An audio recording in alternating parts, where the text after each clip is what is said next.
Admiral Corvash stood on the bridge of his flagship looking at the blue and green planet below. His people had conquered 43 star systems in the past 100 years. This new world called Earth looked easy to take. The beings living there had only reached their own moon with crude rockets. Their biggest weapons were nuclear bombs, which were like toys compared to his plasma cannons that could crack entire continents. The Draknari had a simple way of dealing with new worlds. They would send a message telling the natives to surrender or die. Most species chose to live rather than fight against impossible odds. Corvash had never met a species that chose to fight when they had no chance of winning. Send the surrender message to all their communication channels, Corvash told his officer Vance. Give them 72 hours to give up their governments and prepare to join our empire. The message went out across every frequency the humans used to talk to each other. The terms were simple and clear. Submit to Draknari rule or watch your world burn. It had worked on every other planet they had visited, but the human response was strange. Instead of panic or quick surrender, Earth's nations began working together. Their space telescopes turned toward the Draknari fleet. Their space agencies worked day and night to launch spy satellites. Most confusing of all, their leaders appeared on their primitive networks talking about defense and resistance. Captain Ross of the United Earth Defense Force stood before world leaders in a meeting room in Geneva. They think we will give up. Like every other species they have met, they are about to learn that humans do not surrender. The Draknari were hunters from a world where the strong ate the weak. They understood conquest but not the idea of a species that got stronger when pressed. They had never met a race that saw impossible odds as a reason to fight harder rather than give up. As the deadline got closer, the Draknari fleet prepared for what they thought would be a quick show of force followed by planetary surrender. Admiral Corvash looked at the reports one more time. The humans had managed to launch several dozen small ships that were barely armed by galactic standards. Their entire fleet would not last minutes against a single Draknari destroyer. Sir, Vance reported, we are picking up strange energy readings from the planet's surface. Corvash waved his clawed hand dismissively. Probably their primitive power plants overloading from fear. Begin the attack. The first Draknari attack hit major cities around the planet. Corvash expected the humans to break mentally as every other species had done. Instead, something happened that the galaxy had never seen before. The entire planet became a military fortress within hours. General Hayes ran the global defense from a command center deep under the Rocky Mountains. Every nation had given their best minds, their most advanced technology, and their most dangerous weapons to the unified defense effort. The nuclear weapons that had once threatened to destroy humanity now became their first line of defense against extinction. Launch sequence started, announced Dr. Reed, the former space administrator now running Earth's Orbital Warfare Division. Operation Hammer of Soul is active. The Draknari had expected primitive rockets. Instead, Earth launched a coordinated attack of nuclear-tipped missiles. Each weapon had been modified with alien technology taken from crashed scout ships. The weapons were not advanced by galactic standards, but they were delivered with a precision and fury that caught the alien fleet off guard. Admiral Corvash watched in shock as 3 of his escort ships disappeared in nuclear fire. Impossible. Their technology cannot get through our shields. Sir, Vance's voice shook with fear, they are not trying to get through our shields. They are using the explosions to create electromagnetic pulses that shut down our systems, then following up with solid projectiles while we are blind. The humans had studied alien technology for less than a week, but they had found weaknesses that had gone unnoticed for thousands of years. More importantly, they had turned their own primitive technology into an advantage. Nuclear weapons were crude by galactic standards, but when used in coordinated groups, they created electromagnetic storms that no alien civilization had bothered to protect against. Lieutenant Walsh flew her modified fighter through the space battle. Her ship's hull was reinforced with materials taken from the alien scout craft. Volfpack leader to all units. Remember, we are not trying to match their technology. We are using what they do not expect.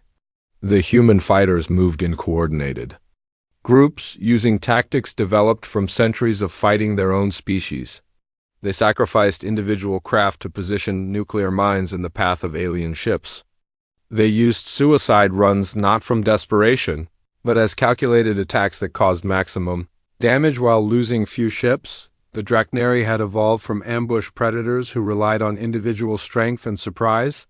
Human military thinking had evolved from pack hunters who specialized in coordinated attacks and strategic sacrifice. The aliens were fighting the war they understood, while humans were fighting the war they had perfected over thousands of years of practice, against the most dangerous predators in the galaxy themselves. As the first day of fighting ended, Admiral Corvash stared at his casualty reports in stunned silence. He had lost more ships in 12 hours than in the previous 5 campaigns combined. The humans were supposed to be primitive, but they fought with a skill that suggested they had been preparing for space warfare for generations. "Sir, Vance?" reported quietly. "We are receiving a transmission from the planet." General Hayes' voice filled the Draknari bridge. "This is Earth Command. You came here expecting to find prey. You found predators. Leave now, or discover what happens when you threaten our children." The transmission ended, leaving the alien bridge in silence. Corvash looked at his surviving officers and realized they had made a terrible mistake. These humans were not like any species they had encountered before. They did not fight like prey animals trying to escape. They fought like apex predators defending their territory. "Sir," Vance asked quietly, "what are your orders?" Corvash stared at the blue planet below, knowing that his superiors would never believe what had happened here. A primitive species had defeated a Draknari fleet using crude weapons and impossible tactics. The humans had turned their own weakness into strength and their desperation into deadly effectiveness. "Send word to the hegemony," Corvash said finally. "Tell them we need reinforcements. Tell them these humans are not what they appear to be." As the message raced toward Draknari space, Admiral Corvash realized that his people had awakened something they did not understand. The galaxy was about to learn that the most dangerous predators were not always the ones with the biggest teeth or the most advanced weapons. Sometimes the most dangerous predators were the ones who had spent their entire evolutionary history learning how to kill other predators. News of the Draknari fleet's defeat reached the Galactic Council within days. The automated distress signals had escaped Earth's orbital defenses and carried word of the impossible across the galaxy. The initial reports were dismissed as equipment failure because no primitive species could cause such losses to a hegemony fleet. Overlord Thizes of the Collective reviewed the battle data from his crystal throne on the water world of his home system. The Collective was an alliance of 3 species that had conquered the galaxy's eastern region through superior numbers and perfect coordination. Unlike the Draknari's brutal approach, the Collective specialized in overwhelming enemies through flawless tactical unity. "The Draknari are proud fools," Thizes sent his thoughts to his commanders through their shared mental link. "They attacked a new species without proper study. We will not make their mistake." The Collective sent a reconnaissance fleet of 50 ships, 5 times larger than the Draknari force. Each vessel was crewed by beings who shared telepathic connections, allowing them to coordinate attacks with perfect timing. Their technology was more advanced than the Draknari's, with energy shields that could stop nuclear weapons and weapon systems that could burn continents. Commander Blue of the Earth Defense Force watched the approaching fleet from the rebuilt orbital station. The past month had seen humanity's greatest technological advance in history. Alien wreckage had been reverse-engineered into new weapon systems. Most importantly, humans had learned to coordinate their efforts across the entire planet. "They are trying to surround us," Blue reported to the Global Command Network. Classic pincer movement, but done with perfect coordination. Dr. Morgan, the former university professor now leading Earth's Alien Technology Division, studied the tactical displays. "Their coordination is their strength, but it is also their weakness. They are thinking as one mind, which means they are also predictable as one mind. The collective fleet moved in perfect formation, each ship positioned to maximize combined firepower while minimizing vulnerability. It was textbook galactic warfare, refined over millions of years of conquest. The formation was mathematically perfect, and had never failed against any opponent, but humans had spent centuries fighting enemies who thought like them. Human military doctrine had evolved to counter human tactical thinking through misdirection, deception, and controlled chaos. The collective expected their enemies to respond logically to overwhelming force. Instead, Earth's defense fleet scattered in all directions, appearing to flee in panic. The collective ships moved to pursue, keeping their perfect formation while herding the humans toward predetermined killing zones. It was exactly what their tactical computers predicted. Primitives would do when faced with superior numbers. The trap was triggered when the fleeing human ships suddenly reversed course, revealing that their panic had positioned them to attack the collective fleet from 6 different directions at once. More importantly, the humans had been placing mines and automated weapon platforms during their apparent retreat. Commander Blue watched as the collective ships tried to maintain formation while under attack from multiple directions. Now they learned the difference between coordination and adaptation. Execute Operation Chaos Theory. The human fleet abandoned all normal tactics, with each ship fighting independently while contributing to an overall strategy that appeared random, but was actually calculated chaos. The collective's perfect coordination became a liability as they struggled to respond to attacks that followed no recognizable pattern. Overlord Thizes felt something he had never experienced before: confusion. The neural link that connected his fleet was designed to process coordinated attacks, but the humans fought like a virus. Each part was independent but contributed to a greater infection. His ships began taking casualties as they tried to counter attacks that seemed to come from everywhere and nowhere. They fight like madness, he communicated to his surviving commanders, but there is method in their madness. The collective had never faced an enemy that used chaos as a weapon. Their entire military philosophy was based on perfect order and coordination. When faced with humans who used controlled randomness as a tactical advantage, their response systems could not adapt fast enough. Lieutenant Torres piloted her fighter through the 3-dimensional battlefield, her ship diving and weaving in patterns that seemed insane but were actually carefully calculated. Remember, people, we are not trying to out-coordinate them. We are trying to out-adapt them. The human pilots had trained for this moment by studying their own species' history of warfare. They had learned that the most effective way to defeat a coordinated enemy was to be completely unpredictable. Every human ship followed its own tactical plan while contributing to a larger strategy that appeared chaotic, but was actually elegant in its complexity. The collective's perfect formations began to break apart as they tried to respond to attacks that violated every known principle of space warfare. Human ships would appear to retreat, then suddenly attack from unexpected angles. They would group together as if forming a defensive position, then scatter before the aliens could target them effectively. "Sir," reported the collective's tactical officer, "we cannot predict their next move. They appear to be fighting without any central command." Thizes realized with growing horror that the humans were fighting exactly like their own species had evolved to fight. They were pack hunters who had learned to coordinate without giving up individual initiative. Each human ship was like a single predator in a pack, independent but working toward a common goal. The battle lasted 18 hours before the collective fleet began to retreat. They had lost 27 ships to an enemy that should have been wiped out in minutes. More importantly, they had lost their confidence in their own tactical superiority. As the surviving collective ships fled toward the edge of the solar system, Commander Blue sent a final message. "Tell your leaders that Earth is not a world to be conquered. We are a species that has spent our entire history learning how to fight enemies who think like us. You think differently, but we adapt faster." The message was received by every collective ship as they jumped to hyperspace. Overlord Thizes sat in his command chair, staring at the tactical display that showed the human fleet regrouping around their planet. He had come to this system expecting to find a primitive species that could be easily conquered. Instead, he had found predators who had turned their own supposed weakness into their greatest strength. The humans had no advanced technology, no perfect coordination, and no overwhelming numbers.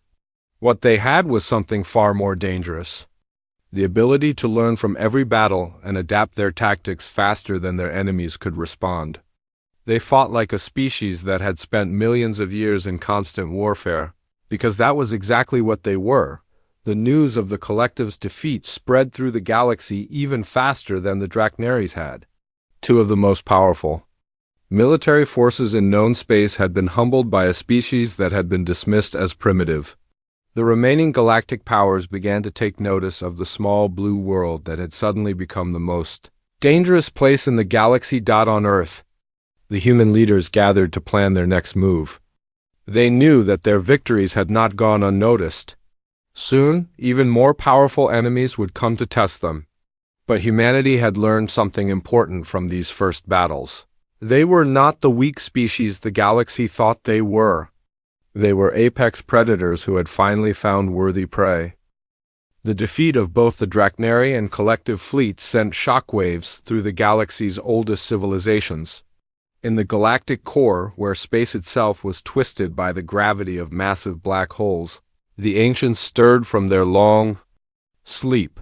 They had been watching the galaxy for millions of years, treating younger species like interesting bacteria worthy of observation but not concern.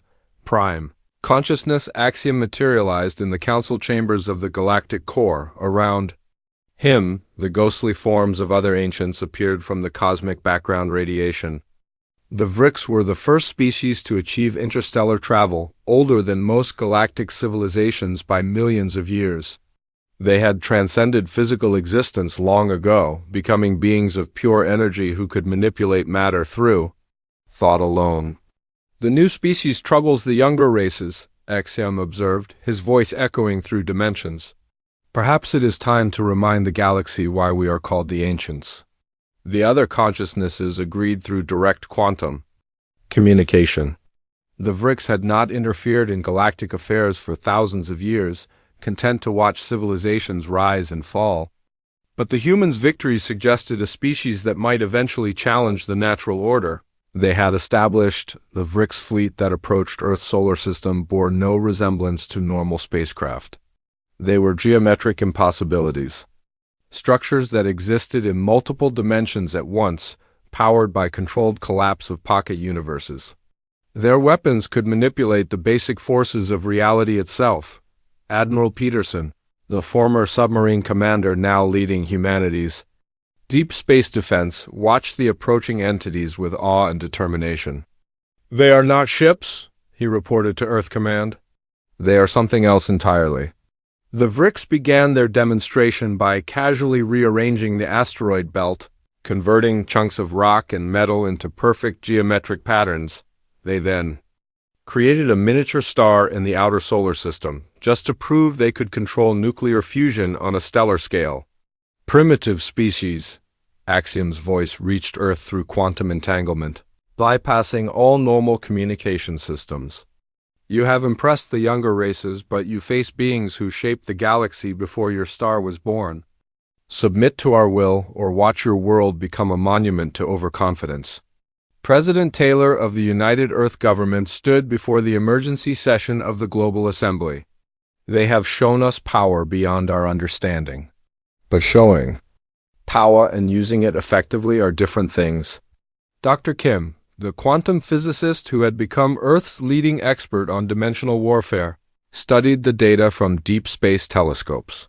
They are beings of pure energy manipulating matter through quantum field control. But energy still follows physical laws, and every manipulation creates an equal and opposite reaction. The human response to the Vrix was unlike anything attempted before.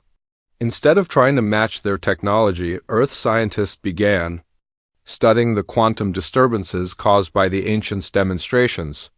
They discovered that beings of pure energy were vulnerable to quantum decoherence, The same principle that made quantum computers fragile. The attack came from a direction the VRICS had never expected: Earth's global communication network, human computer systems, linked through quantum entanglement research, began broadcasting carefully calculated interference patterns. The signals were designed to disrupt the quantum fields that allowed the VRICS to maintain their form. Axiom felt the attack as a growing sense of dissolution. Impossible. They are using quantum decoherence against us.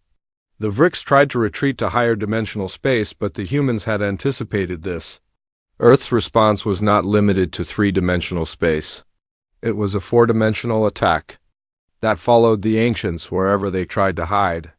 Dr. Kim watched the quantum field readings from her laboratory beneath the Swiss Alps. They transcended physical existence, but they are still bound by the laws of physics. We just need to make those laws work against them. The human attack was not based on superior technology or overwhelming force. It was based on understanding the fundamental weakness of beings who had become too advanced for their own good. The VRICS had given up physical bodies to become pure energy, but energy without matter was inherently unstable. The quantum interference patterns broadcast by Earth's networks began to cascade through the VRICS fleet. Each ancient felt their coherence beginning to break down as the carefully maintained quantum fields that defined their existence were disrupted by human intervention. They are unmaking us, Axiom communicated to his fellow consciousnesses. These primitives have found a way to attack our very existence. The VRICS had never experienced anything like this before. For millions of years, they had been untouchable. Gods who could reshape reality at will. Now they were being attacked by beings who had learned to turn their own transcendence into a weapon against them. Commander Davis of the Earth Defense Force watched the readings from his command post. The energy signatures are destabilizing.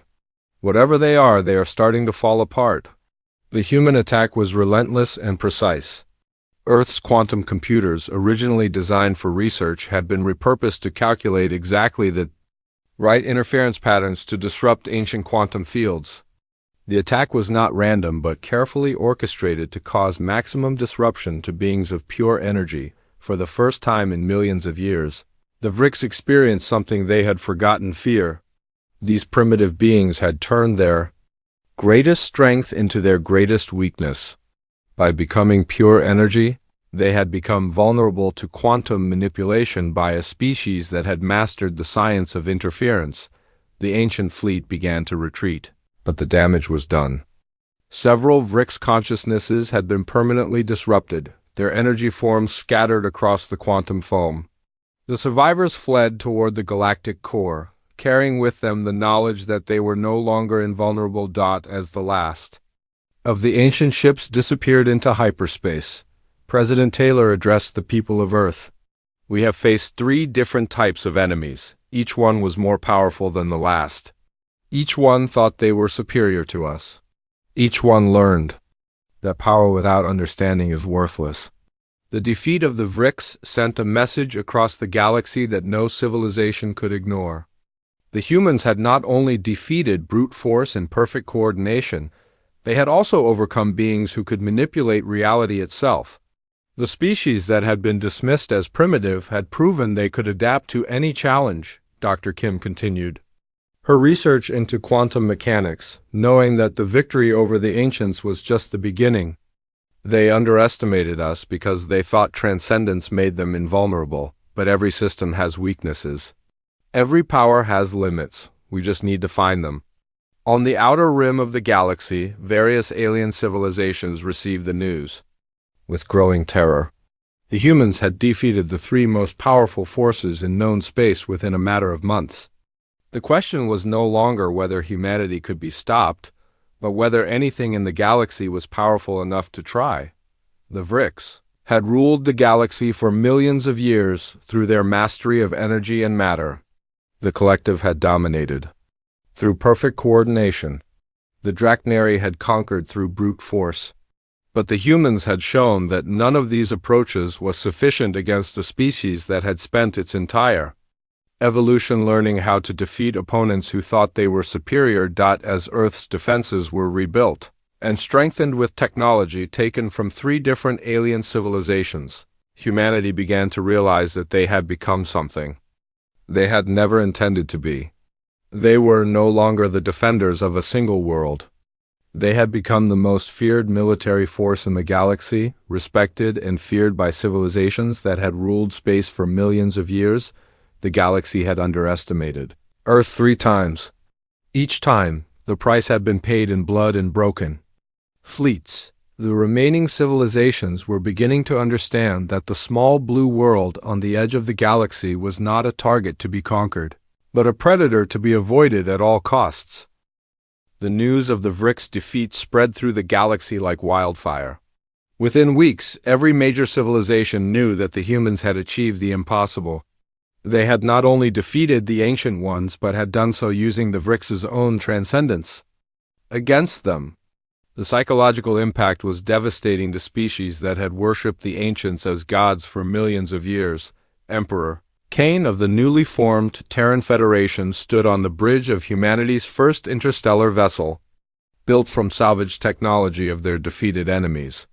The ship was a hybrid of human engineering and alien science, representing Earth's transformation from a single world to a galactic power in less than a year.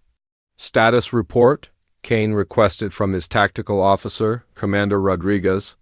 Sir, we are detecting massive fleet movements throughout the galaxy. The remaining powers are either fleeing toward the outer rim or attempting to form defensive alliances. The Galactic Council has officially dissolved. The galaxy's political structure had collapsed overnight. Species that had dominated their regions for thousands of years were abandoning entire star systems rather than risk confrontation with the humans. Others were sending desperate diplomatic messages, offering tribute in exchange for protection from the new apex predators, but the victory had come at a cost that few humans understood. Dr. Wong, the sociologist who had studied alien cultures throughout the war, presented his findings to the Terran Council. We have become what we once feared, Wong reported. The galaxy sees us as the new apex predators. Every species that survived our conflicts is now either our servant or our enemy. There is no middle ground. The irony was not lost on humanity's leaders.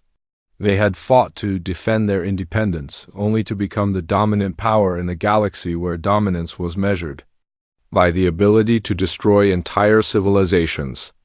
The species that had once prided themselves on cooperation and diplomacy had become the most feared military force in known space. Admiral Torres, the former Marine general who had led the defense of the outer colonies, studied tactical reports from across the galaxy. They are not wrong to fear us.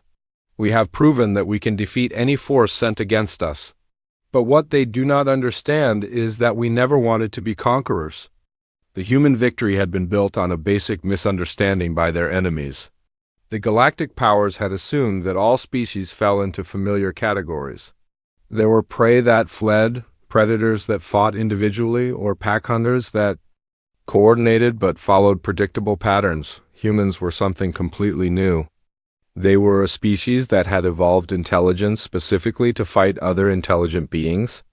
Every aspect of human culture, from sports to politics to entertainment, was essentially practice for warfare against opponents who thought like them. When faced with aliens who did not think like them, humans had adapted their tactics faster than their enemies could understand.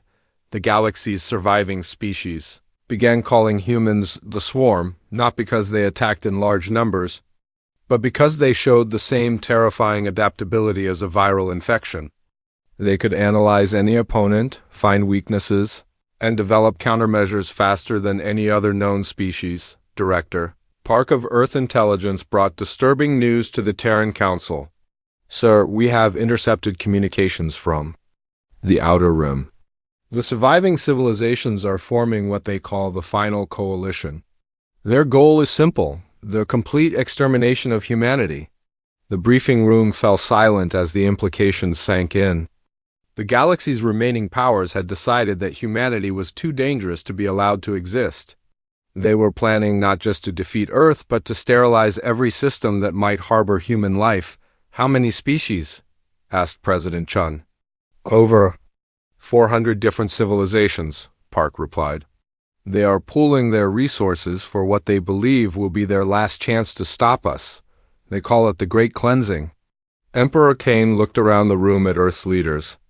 In less than a year, they had gone from defending a single world to facing the combined might of the entire galaxy.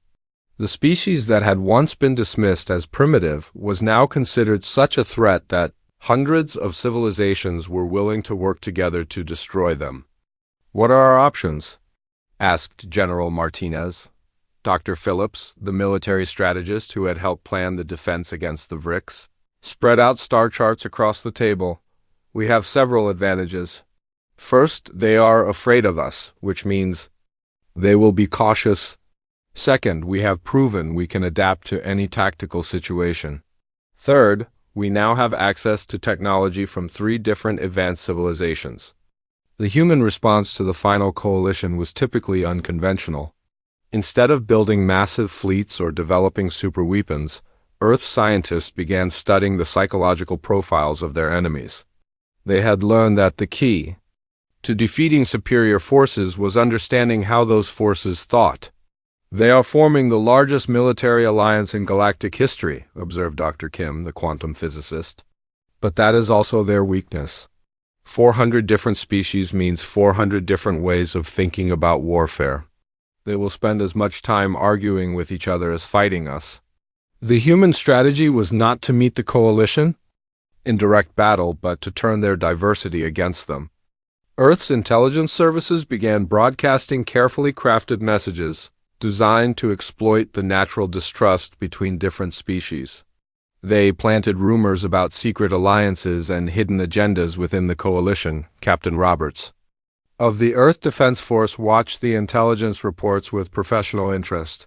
"They are so focused on destroying us that they are ignoring the basic problems of coalition warfare.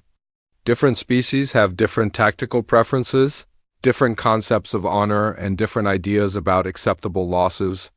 The psychological warfare campaign was more effective than any military attack could have been. Within months, the final coalition was fractured by internal disputes. Species that had been enemies for millions of years found it impossible to work together.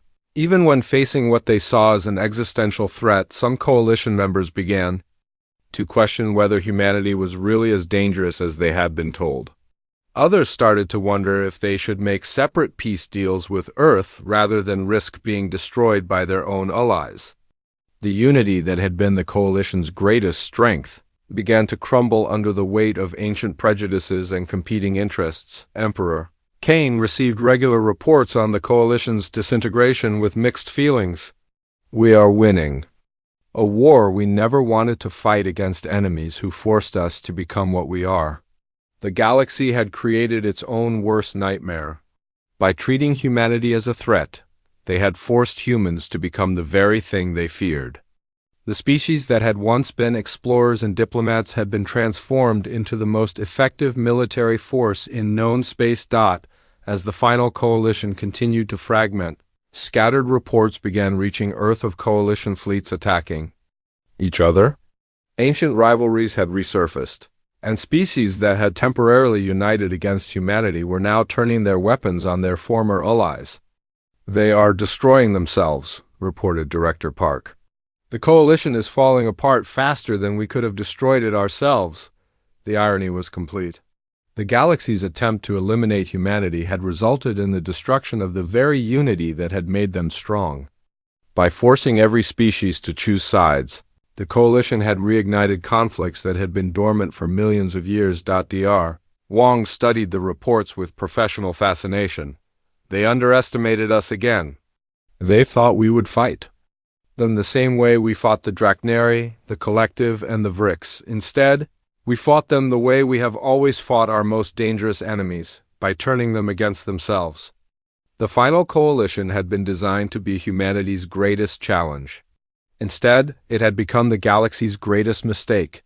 The species that had survived millions of years of warfare had been undone by their own fear of a single world that had never wanted to be their enemy in the first place. 5 years had passed since the final coalition's collapse. and the galaxy looked nothing like it had before humanity's emergence. Where once there had been hundreds of stable civilizations, now there were only scattered remnants fighting over the ruins of their former empires. The species that had tried to destroy Earth had succeeded only in destroying themselves. Emperor Kane stood in his office aboard the flagship of the Terran Federation, looking out at the stars that had once belonged to alien empires. The view was beautiful, but it reminded him of the price that had been paid for humanity's survival. Earth had not sought to become a galactic power, but the galaxy had given them no choice. "The morning briefing, sir," announced Admiral Foster, Kane's chief of staff. The reports were always the same these days.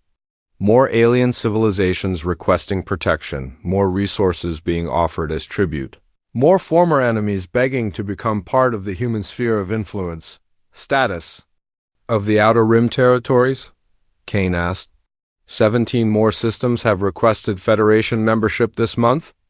The hegemony remnants are still fighting among themselves, but they pose no threat to our colonies. The collective's former territories are mostly uninhabited now, their populations having fled to other regions. The transformation of the galaxy had been swift and total.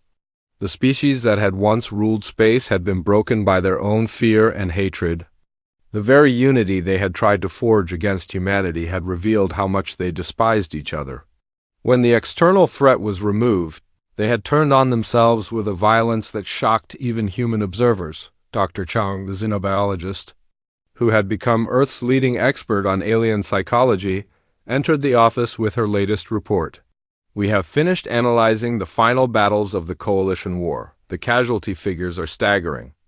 Over 60 species have been driven to extinction by their own former allies." Kane accepted the report with a heavy heart. The galaxy's attempt to destroy humanity had resulted in the greatest genocide in known history. Entire civilizations had been wiped out not by human weapons but by the rage and fear of their own coalition partners. "Any word from the Vrix?" Kane asked. "The Ancient Ones remain in the galactic core, but they are no longer the beings they once were. Our quantum attacks caused permanent damage to their consciousness. They exist, but they are no longer capable of the reality manipulation that made them gods." The defeat of the Vrix had been the most devastating blow to galactic civilization. For millions of years, they had been the ultimate authority, the beings who set the rules for how the galaxy worked. Their fall had shattered the psychological foundation of every other species.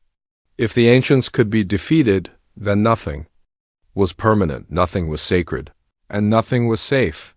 Commander Brooks of the Federation Navy brought the final piece of the morning's intelligence. "Sir, we have received another communication from the Galactic Preservation Society.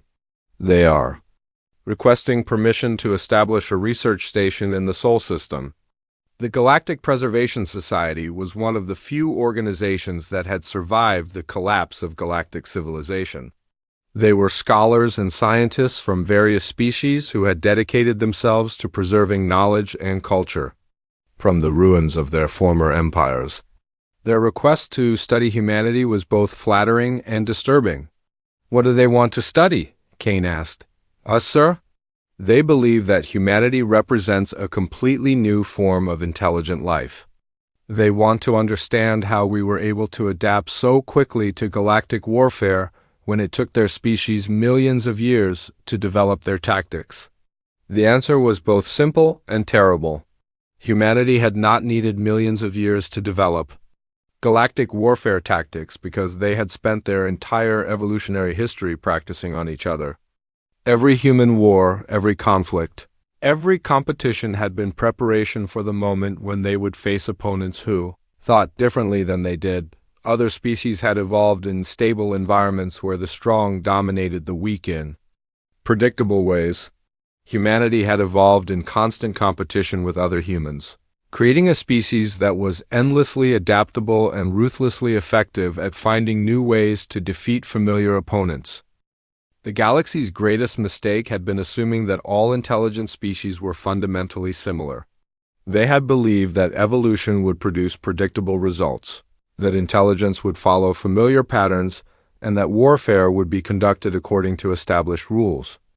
Humans had broken every rule, violated every assumption, and overturned every prediction. They had fought wars that violated the basic principles of galactic military science and won battles that should have been impossible. By any reasonable standard, President Martinez, who had been elected to lead the civilian government of the Federation, joined the meeting with news from Earth. The reconstruction of the homeworld is complete. We have integrated alien technology with human engineering to create the most advanced civilization in the galaxy. But there is a question we need to address. What question? Kane asked. What do we do now? We have become the dominant power in the galaxy not by choice, but by necessity. Every species that survives does so because we allow it. Every government that functions does so with our approval. We are no longer just humans from Earth, we are the arbiters of galactic civilization. The question haunted every human leader. They had never wanted to rule the galaxy, only to defend their home. But the galaxy's attempt to destroy them had left them as the only stable power remaining. Every decision they made affected billions of alien lives. Every policy they set became galactic law by default. D.R. Wong, a sociologist who had tracked humanity's transformation throughout the war, offered his perspective. We face a choice that no species in galactic history has ever faced. We can try to recreate the old order, supporting new alien governments, and hoping they remain peaceful.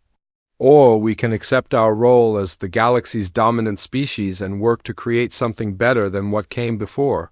The debate had raged for months among Earth's leaders. Some argued that humanity should withdraw to the Sol system and let the galaxy rebuild itself. Others believed that such a withdrawal would only lead to another cycle of warfare and destruction. The galaxy had proven that it could not govern itself peacefully. The aliens created this situation, argued General Stone, the military commander, who had overseen the integration of alien technology into human forces. They forced us to become what we are. We cannot simply pretend that we are still the same species that once dreamed of peaceful exploration. The truth was uncomfortable, but undeniable. Humanity had been transformed by the galaxy's aggression. They were no longer explorers or diplomats. They were apex predators who had proven their dominance through blood and fire. The question was whether they could use that dominance responsibly. Admiral Torres brought news from the frontier regions. Sir, we have reports of new alien civilizations beyond the former coalition territories. They have heard the stories of what happened here, and they are requesting contact with the Federation. They want to negotiate before we discover them on our own. The reputation of humanity had spread beyond the known galaxy. Species that had never encountered humans were already seeking accommodation rather than risking the fate of the Drachneri. Collective. And Vrix, the galaxy's fear of Earth had become so complete that even distant civilizations were offering submission. How many new species? Kane asked. Preliminary estimates suggest over 1,000 previously unknown civilizations in the unexplored regions. They represent technologies and capabilities we have never encountered. But they all share one characteristic. They are terrified of making the same mistake their predecessors made. The scope of humanity's influence was staggering. The galaxy contained far more intelligent species than anyone had realized, but they had remained hidden, watching the wars and conflicts of the major powers. The destruction of those powers had revealed a universe teeming with life that had been overlooked by the dominant civilizations. Commander Davis of the Federation's Exploration Division reported on the first contacts with these hidden species. They are nothing like the civilizations we fought. Many of them are pacifists who develop technology for defense rather than conquest. Others are so alien that we can barely communicate with them. But they all understand one thing: we are the power that ended the old galactic order. The responsibility was overwhelming. Humanity had become the guardians of a galaxy they had never wanted to rule. Every species looked to them for protection, guidance, and leadership. The burden of galactic civilization now rested on the shoulders of a species that had only reached space a few decades before. Dr. Kim, whose quantum research had been instrumental in defeating the Vrix, offered a different perspective. Perhaps this is what the galaxy needed. The old order was built on fear, domination, and the worship of ancient powers. We can create something new, something based on the principles that made humanity strong: adaptation, cooperation, and the refusal to accept that any problem is unsolvable. Emperor Cain considered the weight of the decision before him.